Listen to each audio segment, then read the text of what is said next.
ಅಂದಿನ ಕಾಲದಲ್ಲಿ ಸಹಜ ಸುಂದರಿ ಎಂದು ಕರೆಸಿಕೊಳ್ಳುತ್ತಿದ್ದ ನಟಿ ಆರತಿ ಆ ಕಾಲದ ಸ್ಟಾರ್ ನಟಿ.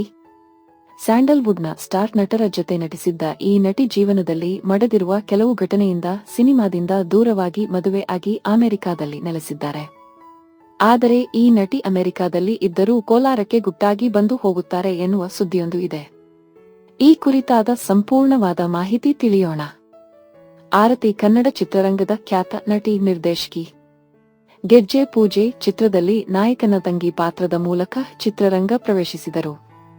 ನಂತರ ಕಾದಂಬರಿ ಆಧಾರಿತ ಚಿತ್ರಗಳಲ್ಲಿ, ಅದರಲ್ಲೂ ನಿರ್ದೇಶಕ ಪುಟ್ಟಣ್ಣ ಕಣಗಾಲ್ ನಿರ್ದೇಶನದ ಚಿತ್ರಗಳಲ್ಲಿ ತಮ್ಮ ಮನೋಜ್ಞ ಅಭಿನಯದ ಮೂಲಕ 1970 ಮತ್ತು 1980ರ ದಶಕಗಳ ಜನಪ್ರಿಯ ತಾರೆ ಎನಿಸಿದರು. 4 ಬಾರಿ ಫಿಲ್ಮ್ಫೇರ್ ಪ್ರಶಸ್ತಿ ಹಾಗೂ ರಾಜ್ಯ ಚಲನಚಿತ್ರ ಪ್ರಶಸ್ತಿಗಳನ್ನು ಪಡೆದಿರುವ ಆರತಿ ವಿಧಾನ ಪರಿಷತ್ತಿಗೂ ನಾಮನಿರ್ದೇಶನಗೊಂಡಿದ್ದರು. ರಾಜ್ಕುಮಾರ್, ವಿಷ್ಣುವರ್ಧನ್, ಅನಂತ್ ನಾಗ್, ಶಂಕರ್ ನಾಗ್, ಅಂಬರೀಶ್, ರಾಮಕೃಷ್ಣ ಸೇರಿದಂತೆ ಹಲವು ನಟರೊಡನೆ ಜೋಡಿಯಾಗಿ ತೆರೆಯ ಮೇಲೆ ಮಿಂಚಿದ್ದಾರೆ ಆರತಿ.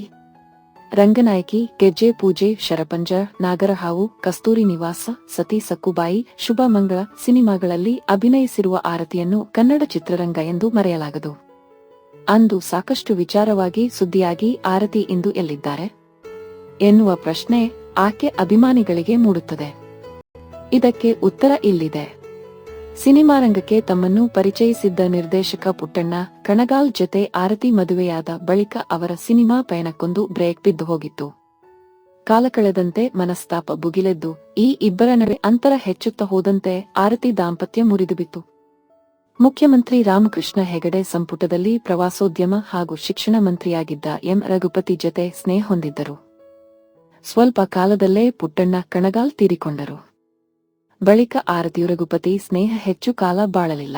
ಬಳಿಕ ಆರತಿ ಚಂದ್ರಶೇಖರ್ ದೇಸಾಯಿಗೌಡರ್ ಎಂಬವರನ್ನು ಮದುವೆಯಾಗಿ ಅಮೆರಿಕಾದಲ್ಲಿ ನೆಲೆಸಿದ್ದಾರೆ. ಆರತಿಗೆ ಯಶಸ್ವನಿ ಎಂಬ ಮಗಳಿದ್ದಾಳೆ ಎನ್ನಲಾಗಿದ್ದು ಅವರೆಲ್ಲರೂ ಅಮೆರಿಕಾದಲ್ಲೇ ಇದ್ದಾರಂತೆ.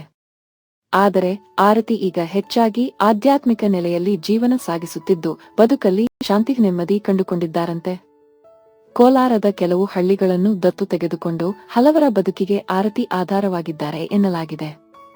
ಆದರೆ ಸದ್ಯ ಆರತಿ ಯಾವುದೇ ಪ್ರಚಾರದಿಂದ ಬಹುದೂರವಿದ್ದು ಸಿನಿರಂಗದವರ ಜೊತೆ ಅಷ್ಟಾಗಿ ಬಾಂಧವ್ಯ ಇಟ್ಟುಕೊಂಡಿಲ್ಲ ಎನ್ನಲಾಗುತ್ತಿದೆ. ಆದರೆ ಸಾಮಾಜಿಕ ಸೇವೆಯಲ್ಲಿ ದಾನ ಮಾಡುವಲ್ಲಿ ಆರತಿ ನಿರತರಾಗಿದ್ದಾರೆ ಎನ್ನಲಾಗಿದೆ. ಹೀಗಾಗಿ ಆಗಾಗ ಕೋಲಾರಕ್ಕೆ ಬಮದು ಹೋಗುತ್ತಾರೆ ಎನ್ನುವ ಮಾಹಿತಿ ಇದೆ. ಅಂದಿನ ಕಾಲದಲ್ಲಿ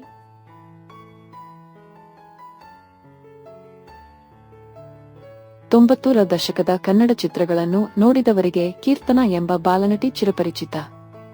ನಟನೆಯಿಂದ ಚೆನ್ನಾಗಿ ಗುರುತಿಸಿಕೊಂಡಿದ್ದ ಈ ಕೀರ್ತನ ಇಂದು ಐಎಎಸ್ ಆಫೀಸರ್. ಕೀರ್ತನ ಎಂಬ ಈ ಬಾಲನಟಿ ಕನ್ನಡದ ಎಲ್ಲ ಚಿತ್ರಪ್ರೇಮಿಗಳಿಗೂ ಚಿರಪರಿಚಿತ. ಇಂದಿಗೂ ಜನರು ಆಕೆಯ ನಟನ ಕೌಶಲ್ಯವನ್ನು ಮೆಚ್ಚುತ್ತಾರೆ. ಕರ್ಪೂರದ ಗೊಂಬೆ, ಗಂಗಾ ಯಮುನಾ, ಮುದ್ದಿನ ಅಳಿಯ, ಉಪೇಂದ್ರ ಸರ್ಕಲ್ ಇನ್ಸ್ಪೆಕ್ಟರ್, ಓ ಮಲ್ಲಿಗೆ, ಲೇಡಿ ಕಮಿಷನರ್, ಹಬ್ಬ, ದೊರೆ, ಸಿಂಹಾದ್ರಿ ಮುಂತಾದ ಜನಪ್ರಿಯ ಚಿತ್ರಗಳಲ್ಲಿ ಚೂಟಿ ಪುಟಾಣಿಯಾಗಿ ಕಾಣಿಸಿಕೊಂಡಿದ್ದರು ಕೀರ್ತನ. ಮತ್ತು ಟಿವಿ ಧಾರಾವಾಹಿಗಳಾದ ಜನನಿ, ಚಿಗುರು ಮತ್ತು ಪುಟಾಣಿ ಏಜೆಂಟ್ನಲ್ಲಿ ಕೂಡ ಕಾಣಿಸಿಕೊಂಡು ತಮ್ಮ ನಟನ ಕೌಶಲ್ಯಕ್ಕೆ ಮನೆ ಮಾತಾಗಿದ್ದರು. ಅಂದು ಕಲಾವಿದೆಯಾಗಿ ಹೆಸರು ಮಾಡಿದ್ದ ಕೀರ್ತನ ಅವರು ಅಬ್ಸ್ಕೆಕ್ಸ್ 2020ರಲ್ಲಿ ಏರ್ ರ್ಯಾಂಕ್ 167 ಅನ್ನು ಪಡೆದು ಇಂದು ಐಎಎಸ್ ಆಫೀಸರ್ ಆಗಿದ್ದಾರೆ. ಯಶಸ್ವಿ ವೃತ್ತಿ ಜೀವನದ ಹೊರತಾಗಿಯೂ ಕೀರ್ತನ ಅವಳೊಳಗೆ ಆಳವಾಗಿ ನಿರಂತರವಾಗಿ ಕೇಳುತ್ತಿದ್ದ ಪಿಸುಮಾತನ್ನು ಹಿಂಬಾಲಿಸಿ ಭಾರತದ ಅತ್ಯಂತ ಕಠಿಣ ಪರೀಕ್ಷೆ ಪಾಸ್ ಮಾಡಿದ್ದಾರೆ. ತನ್ನ ಅಬ್ಸ್ಕೆಕ್ಸ್ ಸಿದ್ಧತೆಗಳನ್ನು ಪ್ರಾರಂಭಿಸುವ ಮೊದಲು ಕೀರ್ತನ 2011ರಲ್ಲಿ ಕರ್ನಾಟಕ ಆಡಳಿತ ಸೇವೆ ಕ್ಯಾಸ್ ಪರೀಕ್ಷೆ ತೆಗೆದುಕೊಂಡು ಉತ್ತೀರ್ಣರಾಗಿದ್ದರು. ಕೆಎಎಸ್ ಅಧಿಕಾರಿಯಾಗಿ ಸೇವೆ ಸಲ್ಲಿಸುತ್ತಿರುವಾಗನ್ಸ್ ಅವರು ಐಎಎಸ್ ಅಧಿಕಾರಿಯಾಗಿ ರಾಷ್ಟ್ರಕ್ಕೆ ಹೆಚ್ಚಿನ ಕೊಡುಗೆ ನೀಡಬಹುದು ಎಂಬ ಕಾರಣಕ್ಕೆ ಯುಪಿಎಸ್ಸಿ ಪರೀಕ್ಷೆಗೆ ಸಿದ್ಧತೆ ನಡೆಸತೊಡಗಿದರು. 6ನೇ ಪ್ರಯತ್ನದಲ್ಲಿ ಯುಪಿಎಸ್ಸಿ ಪರೀಕ್ಷೆ ಪಾಸ್ ಮಾಡಿದ ಕೀರ್ತನ ಐಎಎಸ್ ಅಧಿಕಾರಿಯಾಗಿ ತಮ್ಮ ಮೊದಲ ಪೋಸ್ಟಿಂಗ್ನಲ್ಲಿ ಮಂಡ್ಯ ಜಿಲ್ಲೆಯ ಸಹಾಯಕ ಆಯುಕ್ತರಾಗಿ ಆಡಳಿತಾತ್ಮಕ ಪಾತ್ರವನ್ನು ವಹಿಸಿಕೊಂಡರು. ಅನೇಕ ವೈಫಲ್ಯಗಳ ನಂತರವೂ ಜಲಬಿಡದ ಐಎಎಸ್ ಕೀರ್ತನ ಕತೆ ಪ್ರತಿಯೊಬ್ಬ ಮಹತ್ವಾಕಾಂಕ್ಷಿಯೂ ಅನುಕರಿಸಬೇಕಾದ ಪಾಠವಾಗಿದೆ. ಪ್ರತಿ ವಿಫಲ ಪ್ರಯತ್ನವು ತನ್ನ ತಂತ್ರಗಳನ್ನು ಸುಧಾರಿಸಲು ಮತ್ತು ಮಾಡಿದ ಪ್ರಯತ್ನ ವಿಫಲವಾಗಬಾರದೆಂಬ ಹಠ ಗೆಲುವು ಪಡೆಯಲು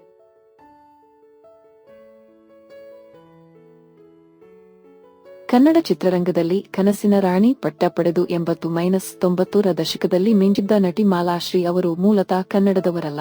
ಕನ್ನಡ ಸಿನಿಮಾಗಳಲ್ಲಿ ನಟಿಸಿ ಭಾರೀ ಜನಪ್ರಿಯತೆ ಪಡೆದಿದ್ದ ನಟಿ ಮಾಲಾಶ್ರೀ ನಭೋನ ಭವಿಷ್ಯತಿ ಎಂಬಂತೆ ಮೆರೆದವರು.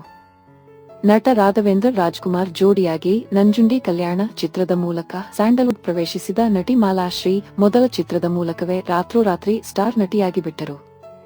ಅದ್ಭುತ ಎನಿಸುವ ನಟನೆ, ಮೈಜಳಿ ಬಿಟ್ಟು ಬಿಂದಾಸ್ ಆಗಿ ನಟಿಸಿದ್ದ ಮಾಲಾಶ್ರೀ ಮೋಡಿಗೆ ಕನ್ನಡ ಪ್ರೇಕ್ಷಕರು ಜೈ ಎಂದು ಬಿಟ್ಟರು.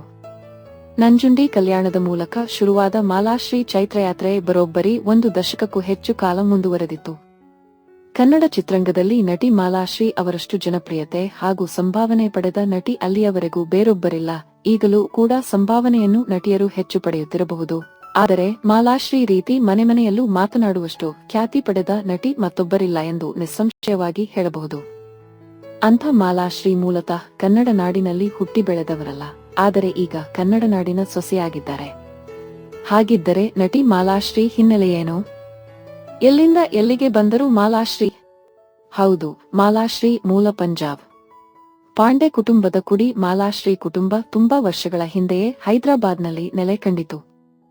ಹೀಗಾಗಿ ಮಾಲಾಶ್ರೀ ಅವರನ್ನು ಈಗಲೂ ಹೈದರಾಬಾದ್ ಹುಡುಗಿ ಎಂದೇ ನಂಬಿದ್ದಾರೆ.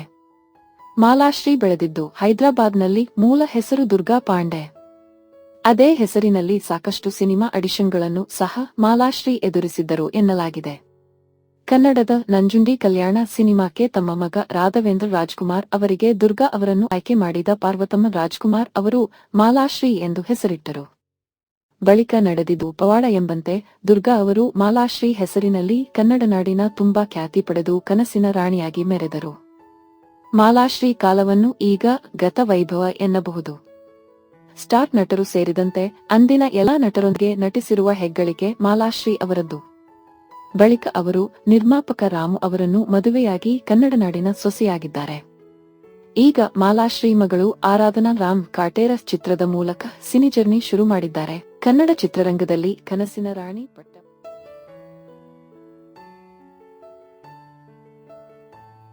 ಕನ್ನಡದ ಅದ್ಭುತ ಕಲಾವಿದೆಯರಲ್ಲಿ ಒಬ್ಬರಾದ ನಟಿ ಮಂಜುಳಾ ಅವರು 1986 ಸೆಪ್ಟೆಂಬರ್ 12ರಂದು ನಿಧನರಾದರು. ಆದರೆ ಅದಕ್ಕೂ 1 ವಾರ ಮೊದಲು ಅವರ ಮೈಗೆ ಬೆಂಕಿ ತಗುಲಿ ಆಸ್ಪತ್ರೆಯಲ್ಲಿ ಸಾವು ಬದುಕಿನ ಮಧ್ಯೆ ತೀವ್ರ ಹೋರಾಟ ನಡೆಸಿದ್ದರು. ಕೊನೆಗೆ ಚಿಕಿತ್ಸೆ ಫಲಕಾರಿಯಾಗದೆ ಮಂಜುಳಾ ಅಸುನೀಗಿದ್ದಾರೆ ಎನ್ನಲಾಗಿದೆ. ಆದರೆ ಮಂಜುಳಾ ಮೈಗೆ ಬೆಂಕಿ ಹೊತ್ತಿಕೊಂಡಿದ್ದು ಹೇಗೆ? ಗ್ಯಾಸ್ ಸ್ಟವ್ ಸಿಡಿದು ಬೆಂಕಿ ಹೊತ್ತಿಕೊಂಡಿದ್ದು ಅದೇ ಕಾರಣಕ್ಕೆ ಅವರು ಸತ್ತಿದ್ದು ನಿಜವೇ ಸುಳ್ಳೆ ಎಂಬ ಬಗ್ಗೆ ಇಂದಿಗೂ ಹಲವರಲ್ಲಿ ಸಂದೇಹವಿದೆ. ನಟಿಯಾಗಿ ಚಿಕ್ಕ ವಯಸ್ಸಿಗೆ ಚಿತ್ರರಂಗಕ್ಕೆ ಎಂಟ್ರಿ ಕೊಟ್ಟಿದ್ದ ನಟಿ ಮಂಜುಳಾರಿಗೆ ಆಕ್ಟ್ರೆಸ್ ಮಂಜುಳಾ ಅಂದಿನ ಕಾಲದ ಎಲ್ಲಾ ನಟರೊಂದಿಗೂ ನಟಿಸುವ ಚಾನ್ಸ್ ದೊರಕಿತ್ತು. ರಾಜ್ಕುಮಾರ್, ವಿಷ್ಣುವರ್ಧನ್, ಕಲ್ಯಾಣ್ ಕುಮಾರ್, ಶ್ರೀನಾಥ್ ಮುಂತಾದ ಸಮಕಾಲೀನ ನಟರೊಂದಿಗೆ ತೆರೆ ಹಂಚಿಕೊಂಡಿದ್ದ ನಟಿ ಮಂಜುಳಾ ಅಂದು ಬಹುಬೇಡಿಕೆಯ ಸ್ಟಾರ್ ನಟಿಯಾಗಿದ್ದರು. ಆದರೆ ಕೇವಲ 32ನೇ ವಯಸ್ಸಿನಲ್ಲಿಯೇ ತೀರಿಕೊಂಡರು. ಮಂಜುಳಾ ಅವರು ಚಿತ್ರರಂಗ ಹಾಗೂ ಅಪಾರ ಅಭಿಮಾನಿಗಳನ್ನು ಅಗಲಿ ದೂರ ಹೋಗಿಬಿಟ್ಟರು. ಮಂಜುಳಾ ಸಾವಿನ ಬಗ್ಗೆ ಇಂದಿಗೂ ಹಲವರು ಸಂದೇಹ ವ್ಯಕ್ತಪಡಿಸುತ್ತಾರೆ. ಅಷ್ಟು ಚಿಕ್ಕ ವಯಸ್ಸಿನಲ್ಲೇ ಸಾವಿಗೆ ಶರಣಾದ ನಟಿ ಮಂಜುಳಾರಿಗೆ ಅದಾಗಲೇ ಮದುವೆಯಾಗಿ ಒಬ್ಬ ಮಗ ಇದ್ದರು ಎನ್ನಲಾಗಿದೆ. ತಮಿಳುನಾಡಿನ ಎಂ ಕರುಣಾನಿಧಿ ಅಕ್ಕನ ಮಗ ಅಮೃತಂ ಜತೆ ವಿವಾಹವಾಗಿದ್ದರು ನಟಿ ಮಂಜುಳಾ. ಅವರಿಗೊಬ್ಬ ಮಗನೂ ಹುಟ್ಟಿದ. ಆದರೆ ಕಾಲ ಕಳೆದಂತೆ ಗಂಡ ಹೆಂಡತಿ ನಡುವೆ ಅನ್ಯೋನ್ಯತೆ ಇರಲಿಲ್ಲ. ಅಮೃತಂ ಮಂಜುಳಾರನ್ನು ಬಿಟ್ಟು ಶಾಶ್ವತವಾಗಿ ಮದ್ರಾಸ್ ಸೇರಿಕೊಂಡಿದ್ದ. ಆ ಬಳಿಕ ಒಬ್ಬಂಟಿಯಾಗಿದ್ದ ಮಂಜುಳಾ ಚಾಮರಾಜನಗರದ ಹುಡುಗನೊಬ್ಬನನ್ನು ಪ್ರೀತಿಸುತ್ತಿದ್ದರು. ಆದರೆ ಪ್ರೀತಿಸಿಯೇನೋ ಆಗಿತ್ತು. ಜತೆಯಲ್ಲಿ ಓಡಾಡುತ್ತಲೂ ಇದ್ದ ಆ ಹುಡುಗ ಮಂಜುಳಾರನ್ನು ಮದುವೆಯಾಗಲು ಮಾತ್ರ ನಿರಾಕರಿಸಿದ್ದ ಎನ್ನಲಾಗಿದೆ. ಈ ಕಾರಣಕ್ಕೆ ಬೇಸತ್ತಿದ್ದ ನಟಿ ಮಂಜುಳಾ ಸ್ವತಃ ತಾವೇ ಗ್ಯಾಸ್ ಲೀಕ್ ಮಾಡಿಕೊಂಡು ಕಡ್ಡಿಗೀರಿಕೊಂಡು ಆತ್ಮಹತ್ಯೆ ಪ್ರಯತ್ನ ಮಾಡಿದ್ದರು. ತಕ್ಷಣಕ್ಕೆ ಪ್ರಾಣಪಕ್ಷಿ ಹಾರಿ ಹೋಗಲಿಲ್ಲ. ಸುಟ್ಟ ಗಾಯಗಳೊಂದಿಗೆ ಆಸ್ಪತ್ರೆ ಸೇರಿಕೊಂಡು ಅಲ್ಲಿ ವಾರಗಟ್ಟಲೆ ನರಳಿ ಸತ್ತರು ಎನ್ನುತ್ತಾರೆ ಕೆಲವರು. ಆದರೆ ಅದು ಹೌದು ಎನ್ನಲು ಯಾವುದೇ ಸಾಕ್ಷಿಯಿಲ್ಲ. ಒಟ್ಟಿನಲ್ಲಿ ನಟಿ ಮಂಜುಳಾ ದುರಂತ ಸಾವು ಕಂಡಿದ್ದದು ನಿಜ. ಸತ್ಯ ಸಂಗತಿ ಏನೇ ಆಗಿರಲಿ, ನಟಿ ಮಂಜುಳಾ ಸತ್ತಿದ್ದು ಮಾತ್ರ ಅತಿ ಕಡಿಮೆ ವಯಸ್ಸಿನಲ್ಲಿ ಎಂಬುದು ತುಂಬಾ ದುಃಖಕರವಾದ ಸಂಗತಿಯೇ ಸರಿ. ಮಂಜುಳಾ ಅನಿರೀಕ್ಷಿತ ಸಾವಿನಿಂದ ಅಂದು ಕನ್ನಡ ಚಿತ್ರರಂಗ ಸೇರಿದಂತೆ ಇಡೀ ಕನ್ನಡ ನಾಡಿನ ಸಿನಿ ಪ್ರೇಕ್ಷಕರು ನಿಜವಾಗಿಯೂ ದಿಗ್ಭ್ರಮೆಗೊಂಡಿದ್ದರು. ಮಂಜುಳಾ ಸತ್ತು ಇಂದಿಗೆ ಬರೋಬ್ಬರಿ 40ಕ್ಕೂ ವರ್ಷಗಳು ಕಳೆದು ಹೋಗಿದ್ದರೂ ಇಂದಿಗೂ ಜನರು ಹಾಗೂ ಕನ್ನಡ ನಾಡು ಅವರನ್ನು ನೆನಪಿಸಿಕೊಳ್ಳುತ್ತಿದೆ ಎಂದರೆ ಅವರ ಅಮೋಘ ಕಲಾಸೇವೆಯೇ ಹೊರತು ಬೇರಿನ್ನೇನೂ ಅಲ್ಲ. ಕನ್ನಡದ